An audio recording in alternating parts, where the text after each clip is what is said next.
KaraokeBooks. Uncle Tom's Cabin. Written by Harriet Beecher Stowe. Audiobook. Chapter 33. Cassie. And behold, the tears of such as were oppressed, and they had no comforter, and on the side of their oppressors there was power, but they had no comforter. ECCL. 4-1. It took but a short time to familiarize Tom with all that was to be hoped or feared in his new way of life. He was an expert and efficient workman in whatever he undertook, and was, both from habit and principle, prompt and faithful.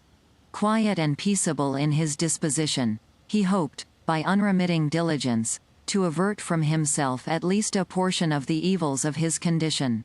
He saw enough of abuse and misery to make him sick and weary, but he determined to toil on, with religious patience, committing himself to him that judgeth righteously, not without hope that some way of escape might yet be opened to him.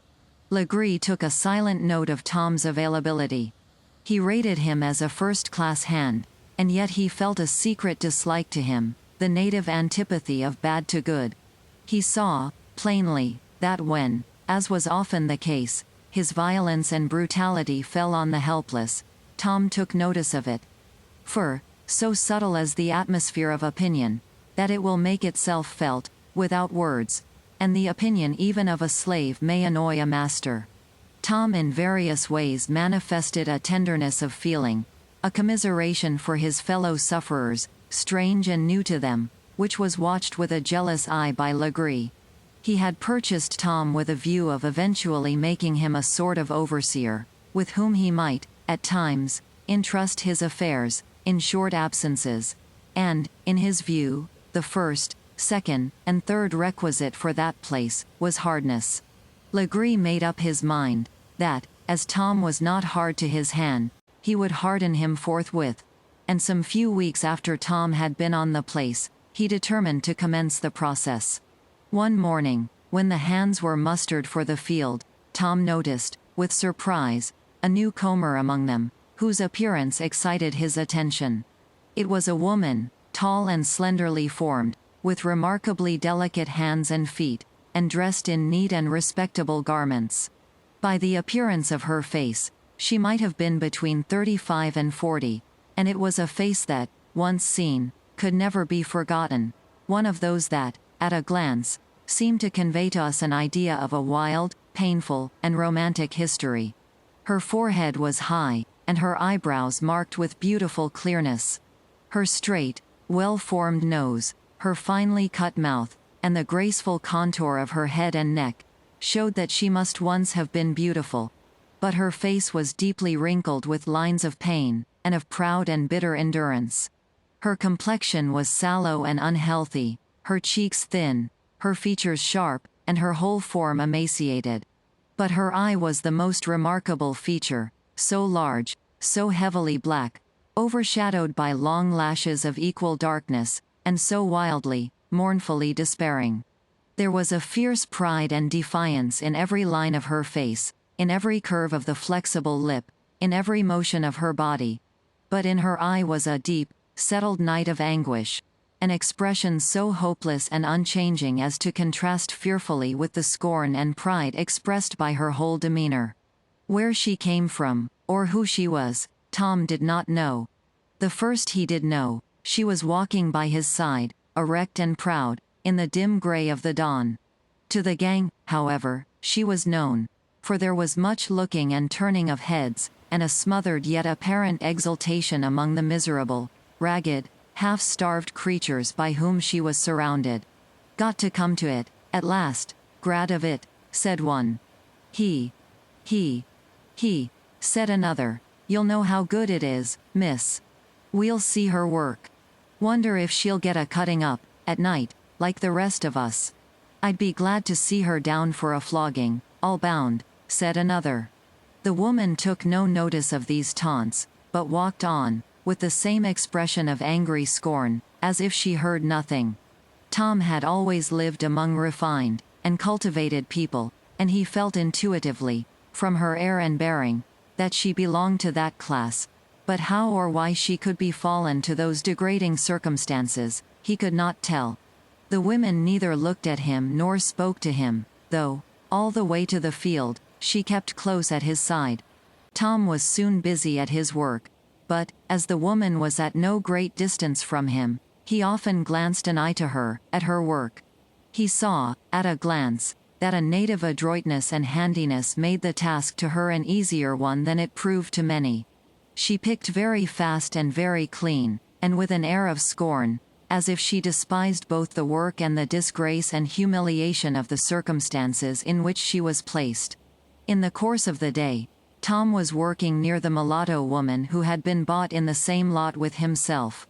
She was evidently in a condition of great suffering, and Tom often heard her praying, as she wavered and trembled, and seemed about to fall down. Tom silently, as he came near to her, transferred several handfuls of cotton from his own sack to hers. "Oh, don't," said the woman, looking surprised. "It'll get you into trouble." Just then Sambo came up. He seemed to have a special spite against this woman, and, flourishing his whip, said, in brutal, guttural tones, "What loose, foolina," and, with the word, kicking the woman with his heavy cowhide shoe, he struck Tom across the face with his whip. Tom silently resumed his task, but the woman, before at the last point of exhaustion, fainted. "I'll bring her to," said the driver, with a brutal grin. "I'll give her something better than camphire." And, taking a pin from his coat sleeve, he buried it to the head in her flesh. The woman groaned, and half rose. "Get up, you beast, and work, or I'll show a trick more." The woman seemed stimulated, for a few moments, to an unnatural strength, and worked with desperate eagerness. "See that you keep to dat ar," said the man, "or Earl wish dead tonight, I reckon." "That I do now," Tom heard her say, and again he heard her say, "Oh, Lord, how long? Oh, Lord, why don't you help us?" At the risk of all that he might suffer, Tom came forward again, and put all the cotton in his sack into the woman's. "Oh, you mustn't. You don't know what they'll do to ye," said the woman. "I can bar it," said Tom, "better and you," and he was at his place again.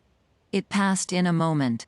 Suddenly, the stranger woman whom we have described, and who had, in the course of her work, come near enough to hear Tom's last words, raised her heavy black eyes, and fixed them, for a second, on him. Then, taking a quantity of cotton from her basket, she placed it in his. "You know nothing about this place," she said, "or you wouldn't have done that. When you've been here a month, you'll be done helping anybody. You'll find it hard enough to take care of your own skin." "The Lord forbid, Mrs.," said Tom, using instinctively to his field companion the respectful form proper to the high-bred with whom he had lived. "The Lord never visits these parts," said the woman, bitterly, as she went nimbly forward with her work. And again the scornful smile curled her lips. But the action of the woman had been seen by the driver, across the field, and, flourishing his whip, he came up to her. What, he said to the woman, with an air of triumph, "you a foolin'. Go along. Under me now, mind yourself, or Earl cotch it." A glance like sheet lightning suddenly flashed from those black eyes, and, facing about, with quivering lip and dilated nostrils, she drew herself up, and fixed a glance, blazing with rage and scorn, on the driver. "Dog," she said, "touch me, if you dare. I've power enough, yet, to have you torn by the dogs, burnt alive, cut to inches. I've only to say the word. What de devil you here for, den?" said the man, evidently cowed, and sullenly retreating a step or two. "Didn't mean no harm, Miss Cassie." "Keep your distance, then," said the woman. And, in truth, the man seemed greatly inclined to attend to something at the other end of the field, and started off in quick time. The woman suddenly turned to her work, and labored with a dispatch that was perfectly astonishing to Tom. She seemed to work by magic. Before the day was through, her basket was filled, crowded down, and piled, and she had several times put largely into Tom's. Long after dusk, the whole weary train, with their baskets on their heads, defiled up to the building appropriated to the storing and weighing the cotton. Legree was there, busily conversing with the two drivers. Dat ar Tom's gwine to make a powerful deal o' trouble. Kept a puttin' into Lucis basket. One o' these dat will get all der niggers to feelin' bust, if Mossier don't watch him," said Sambo. "Hey day. The black cuss," said Legree. "He'll have to get a breakin' in, won't he, boys?" Both negroes grinned a horrid grin at this intimation. "Aye, aye. Let Masser Legree alone, for breakin' in. De Dabiel he self couldn't beat Masser at dat," said Quimbo. "Wall, boys, the best way is to give him the flogging to do, till he gets over his notions. Break him in. Lord, Masser'll have hard work to get dat out o' him. It'll have to come out of him, though," said Legree, as he rolled his tobacco in his mouth. "Now, dar's Lucy, de aggravatinest, ugliest wench on de place," pursued Sambo. "Take care, Sam. I shall begin to think what's the reason for your spite agin Lucy. Well, Masser knows she sought herself up agin Masser, and wouldn't have me, when he telled her to. I'd a flogged her into tea," said Legree, spitting, "only there's such a press o' work, it don't seem wuth a while to upset her just now. She's slender, but these slender gals will bear half killin' to get their own way. Wall, Lucy was real aggravatin' and lazy, sulkin' round. Wouldn't do nothin', and Tom he stuck up for her. He did, eh? Wall, then, Tom shall have the pleasure of flogging her.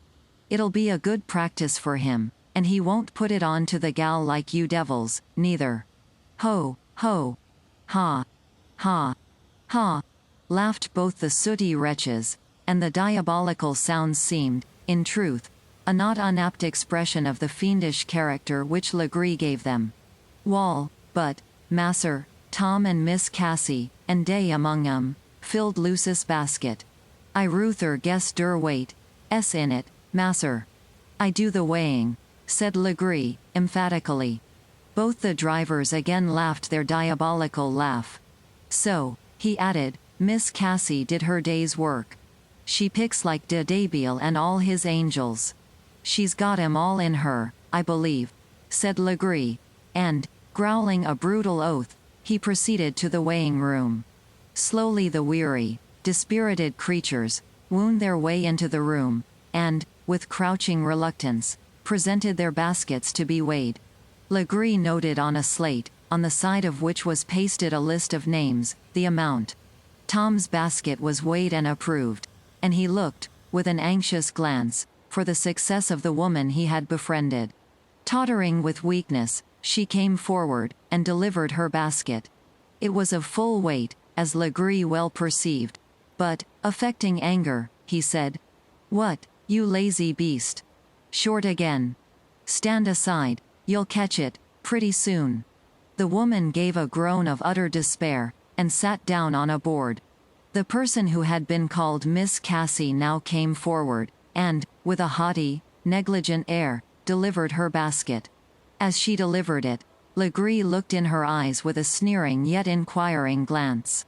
She fixed her black eyes steadily on him, her lips moved slightly, and she said something in French. What it was, no one knew. But Legree's face became perfectly demoniacal in its expression. As she spoke, he half raised his hand, as if to strike, a gesture which she regarded with fierce disdain, as she turned and walked away. "And now," said Legree, "come here, you Tom. You see, I telled ye I didn't buy ye jest for the common work. I mean to promote ye, and make a driver of ye. And tonight ye may jest as well begin to get hand in. Now, ye jest take this gal and flog her. Ye've seen enough on to know how." "I beg Masser's pardon," said Tom. "Hopes Masser won't set me at that. It's what I ain't used to, never did, and can't do, no way possible. Ye'll larn a pretty smart chance of things ye never did know, before I've done with ye," said Legree, taking up a cowhide, and striking Tom a heavy blow cross the cheek, and following up the infliction by a shower of blows. "There, he said, as he stopped to rest. Now, will ye tell me ye can't do it? Yes, masser, said Tom, putting up his hand, to wipe the blood, that trickled down his face. I'm willin' to work, night and day, and work while there's life and breath in me. But this thing I can't feel it right to do. And, masser, I never shall do it, never. Tom had a remarkably smooth, soft voice, and a habitually respectful manner, that had given Legree an idea that he would be cowardly, and easily subdued. When he spoke these last words, a thrill of amazement went through everyone. The poor woman clasped her hands, and said, "O Lord," and everyone involuntarily looked at each other and drew in their breath, as if to prepare for the storm that was about to burst. Legree looked stupefied and confounded, but at last burst forth, "What? Ye blasted black beast! Tell me ye don't think it right to do what I tell ye. What have any of you cussed cattle to do with thinking what's right? I'll put a stop to it. Why, what do ye think ye are? Maybe ye think you're a gentleman, master, Tom, to be a-telling your master what's right, and what ain't. So you pretend it's wrong to flog the gal?" "I think so, masser," said Tom. "The poor crittur's sick and feeble. 'T would be downright cruel, and it's what I never will do, nor begin to. Masser, if you mean to kill me, kill me. But, as to my raising my hand agin anyone here, I never shall. I'll die first." Tom spoke in a mild voice, but with a decision that could not be mistaken. Legree shook with anger.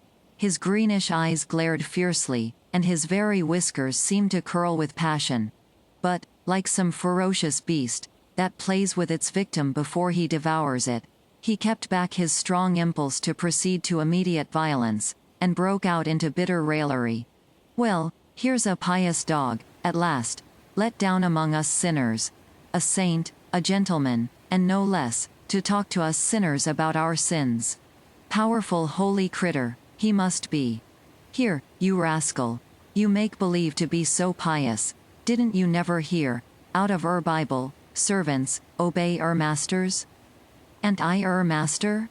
Didn't I pay down $1,200, cash, for all there is inside old cussed black shell? And mine, now, body and soul," he said, giving Tom a violent kick with his heavy boot. "Tell me." In the very depth of physical suffering, bowed by brutal oppression, this question shot a gleam of joy and triumph through Tom's soul. He suddenly stretched himself up, and, looking earnestly to heaven, while the tears and blood that flowed down his face mingled, he exclaimed, "No. No. No. My soul and yours, masser. You haven't bought it, ye can't buy it. It's been bought and paid for, by one that is able to keep it. No matter, you can't harm me." "I can't," said Legree, with a sneer. We'll see. Here, Sambo, Quimbo, give this dog such a break-in as he won't get over, this month."